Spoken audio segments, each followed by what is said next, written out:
Kill that urge to be chosen. Choose yourself. Hey! How y'all doing? Long time no see.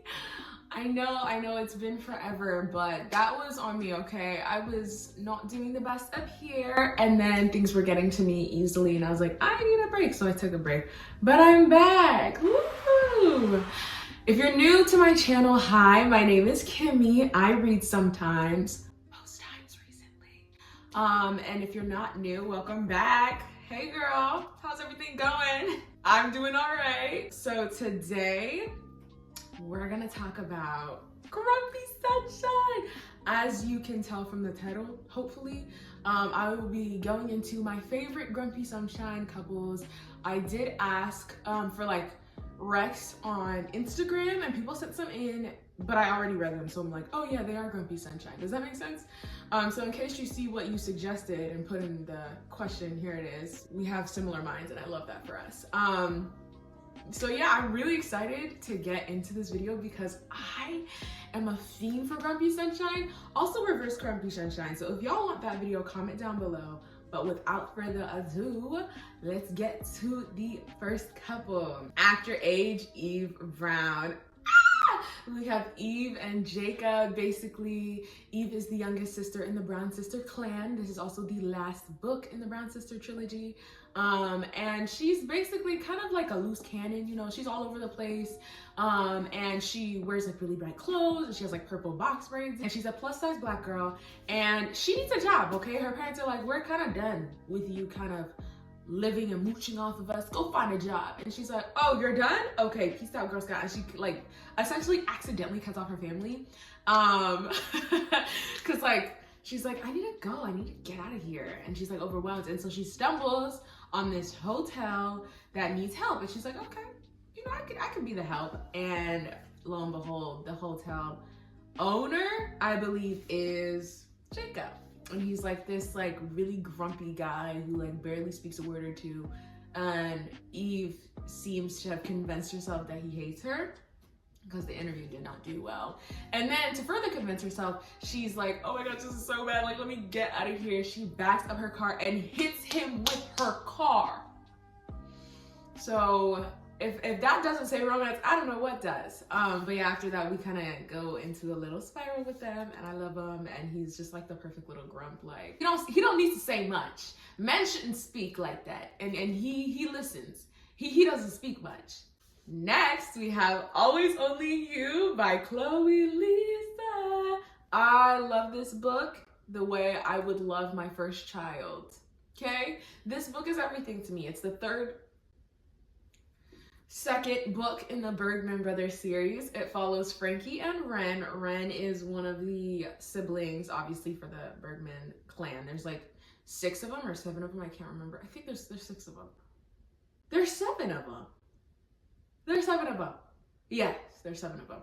And Ren is the only Janja of the group. No, he's not. His little sister Ziggy has ginger hair. I literally just read that book too. So good, by the way. When it comes out, I'm definitely making some videos on that. But basically, Ren is basically a sunshine, happy-go-lucky hockey player. You know what I mean? Like, he doesn't really take out his stress on anybody. He's very much like, if you need help, he's gonna be your help that you need. He constantly, in the stadium he works at, he knows the receptionist names, he knows the trainers by name, he knows everybody by name. He's one of those guys that's like, oh my gosh, hi David. And David is like, you met me once like 3 months ago. How did you remember my name? And he's just like kind of in awe. So yeah, so Ren is just like the cutest little theater nerd of a 6'4", whatever hockey player. And then we have Frankie, who is the PR manager for the team, right? And she's kind of a no BS type of girl.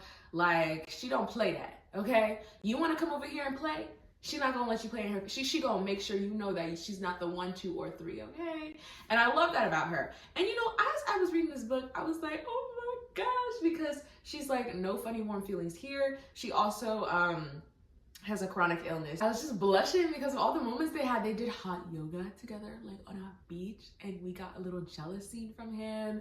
And she's just like, don't hold me, don't touch me, I'm not, and he's like, give me a hug. And she's like, fine, only you can give me a hug. You know, that type of thing, like, So it is reverse Grumpy Sunshine because she is indeed the grump of the two. And I love it so much. Also, she's 6'1".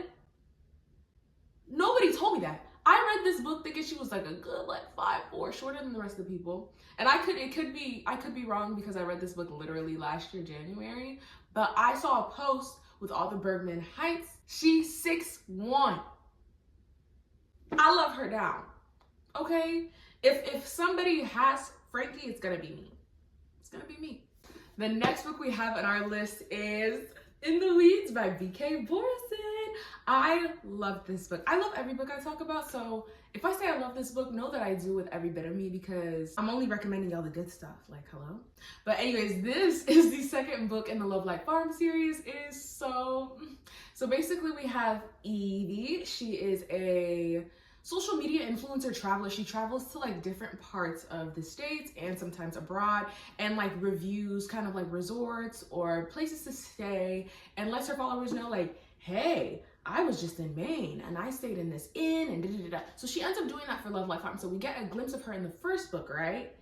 Turns out she hooked up with Beckett. And Beckett is a main character in the first book because he helps run the farm and he's, you know, he's a soft grump, right? So outside, he's like broody, he don't really talk much. Everybody thinks he's like the most attractive thing since, I don't know who the most attractive person is to you, but think about that person and then think about Beckett and be like, okay? So he's like, yeah, he's basically this tall blonde, by the way, grump, sorry, blonde men, trigger warning, blonde men.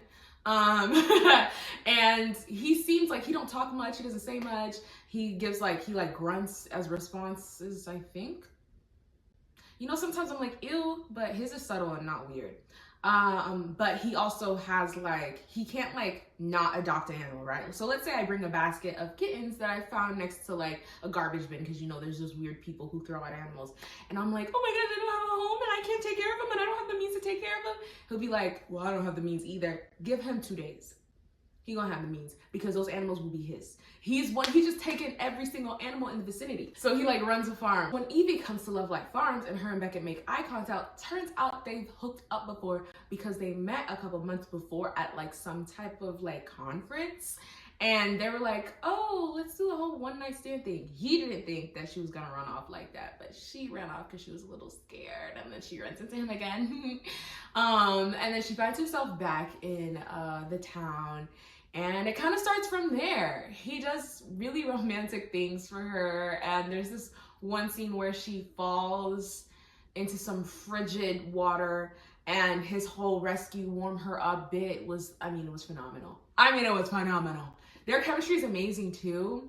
I really enjoyed this couple. I had a lot of fun with them, and I think that you guys will have a lot of fun with them too. Next, we have The Fine Print by Lauren Asher. It started off everything for me. I believe this is the first Lauren Asher book I ever read, and I actually read it and annotated it for a friend because we're doing like a swap. But anyways, this book follows Rowan and Zara.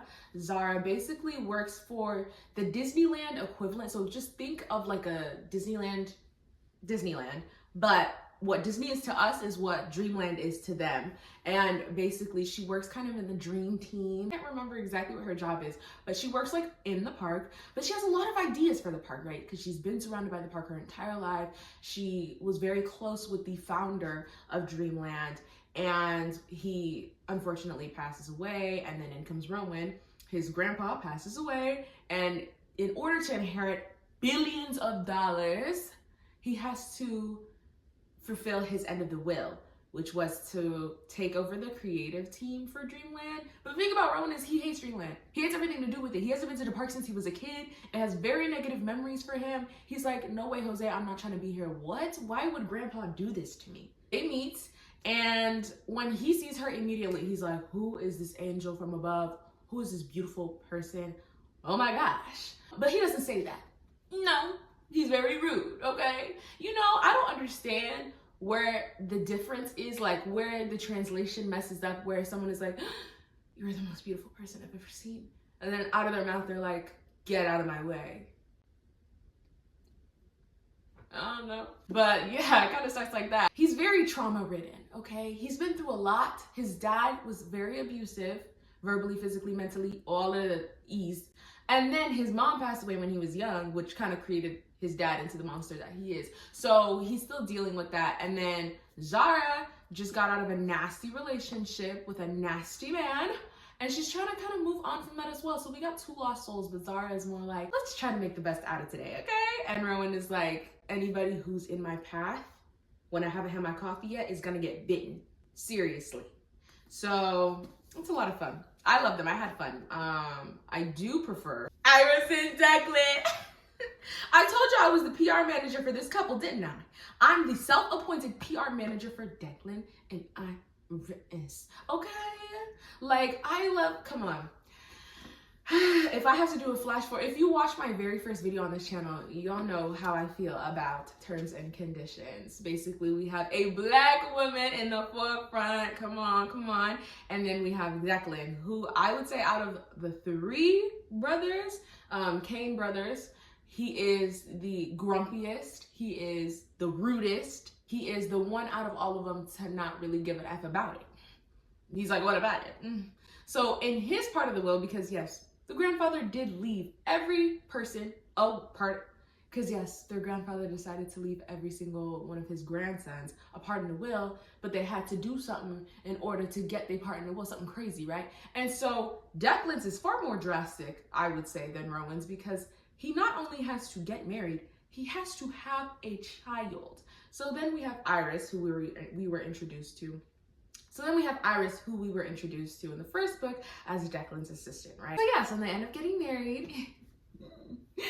But Iris is one of those girls who don't play that. Like, anytime Declan would come at her on some grumpy-ish, she'd be like, take that to the back, and when you have a better attitude, you come face me. And I'm like, I love her. I love her. I see her, okay? She has so much personality. I related with her. I get it. I get it. So yeah, and so we have amazing moments like Declan realizing he really loves Iris. Like, he really loves this girl. He really loves this girl, okay? She's a plant person. He brings a lot of plants in his house. He gets her a greenhouse. Ah! He plans trips around her. They have a honeymoon in Africa, which is a lot of fun. For me, it was really angsty because Declan was being terrible. And she was like, and he was like, oh, she looking at me? She was looking at you. But yeah, anyways, their romance is really, really cute to me. They have so many moments, and he gets really overwhelmed, right? So he often can't say how he feels for some odd reason. He can't like say it in English. He finds foreign words to tell her how he feels. Are you crazy? I can't even. They're my people. I'm sorry. Actually, I'm not even sorry, because they're my people down. I'm getting parched, y'all. Like, hello?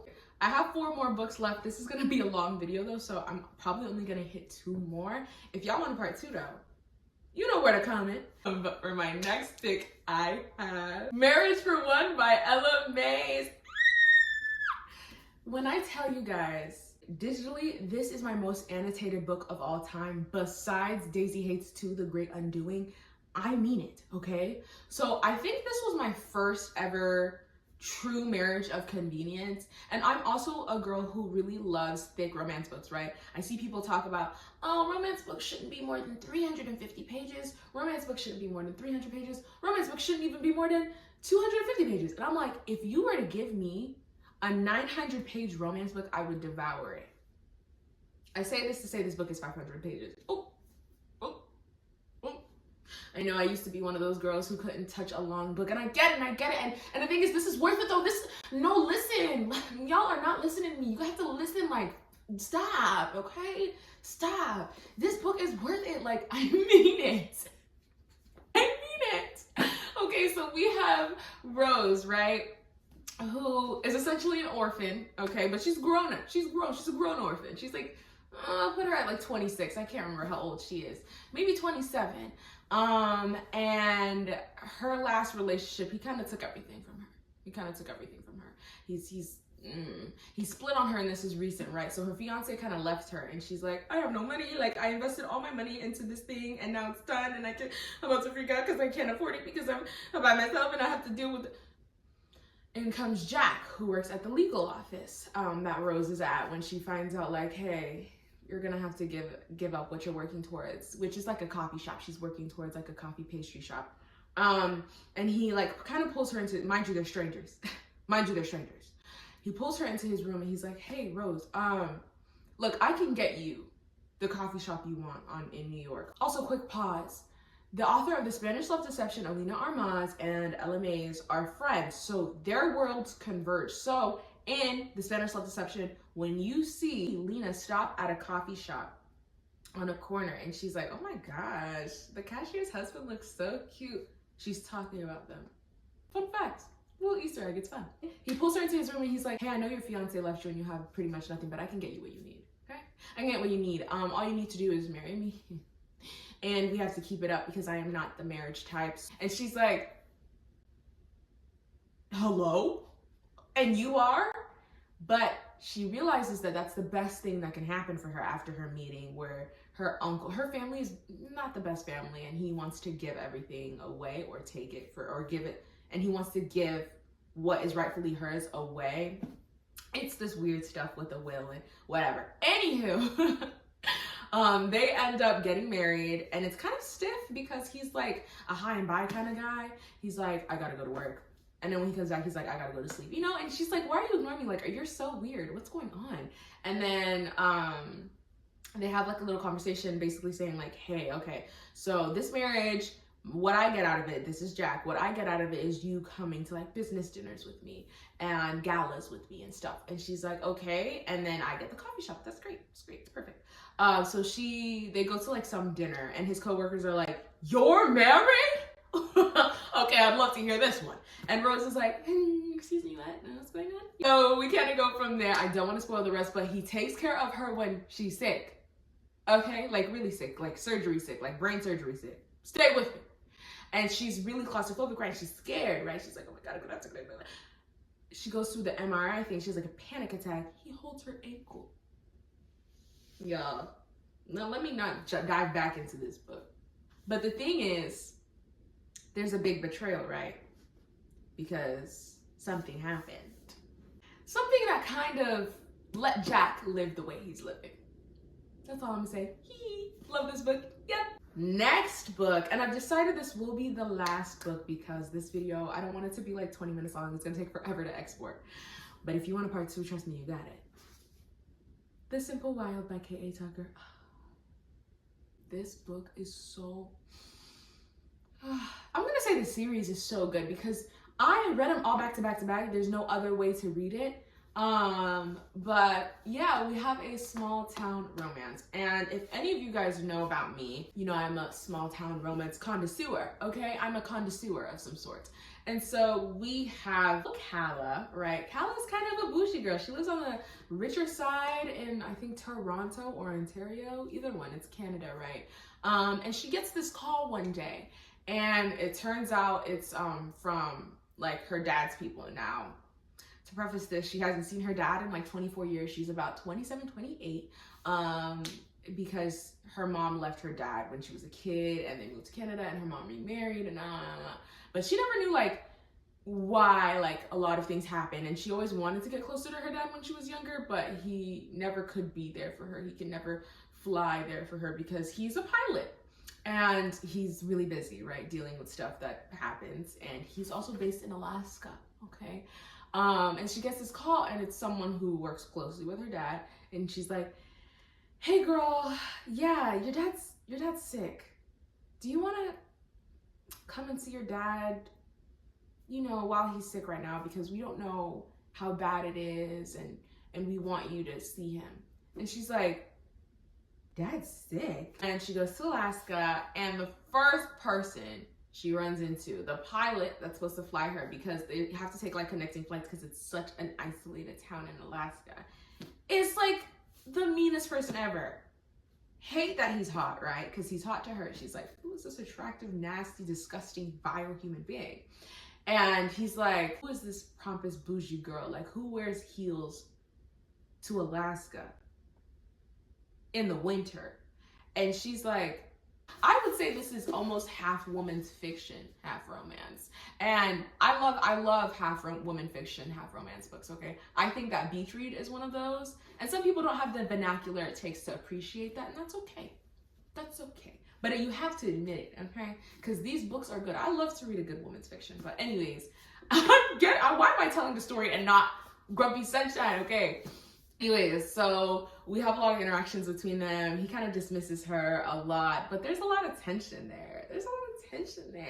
And so I think he gets hurt, right? And she doesn't have to, but she does take care of him because they're forming some sort of a friendship. And sorry, she takes care of him a little bit, but she's like, oh, he looks so peaceful when he's sleeping. And he has this like big beard on him. Like, think about like Thor. Does Thor just have a beard? I don't know. Whenever Thor had a long beard. Anyway, and she goes, he has this raccoon he feeds, don't ask. And she goes to feed the raccoon and she sees that. Sorry, y'all. Mini spoiler, I'm gonna put that on the screen. No. Guess what she does? Because he's like knocked out from the medicine. She cuts his beard. And so he wakes up shaved.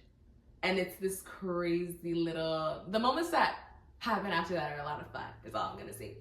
A lot of fun. But I recommend this book to everyone with a pulse. I love it to death. And I've actually interviewed K.A. Tucker before, so if you're seeing this, hey girl, miss you. But yeah, those are all my Grumpy Sunshine recommendations for today. Trust me, I have a lot. I read a lot of them. I'm reading 6 books currently, don't ask. And a good chunk of the books are Grumpy Sunshine. So yeah, I've also been reading some Black Mafia books and Mafia in general. So if you want Mafia recs, let me know. I don't want to sound crazy though, because when I start talking about them, some people are going to be like, don't ask. Don't ask. But thank you guys so much for watching this video. If you liked it, please like, comment, subscribe, do what you think is best. And yeah, please follow all my other socials. I really enjoyed making this video and I miss talking to you guys. This is really nice. Hope you guys have an amazing rest of your day. Probably when you're not looking, you'll find someone who reads the same books or listens to the same music or like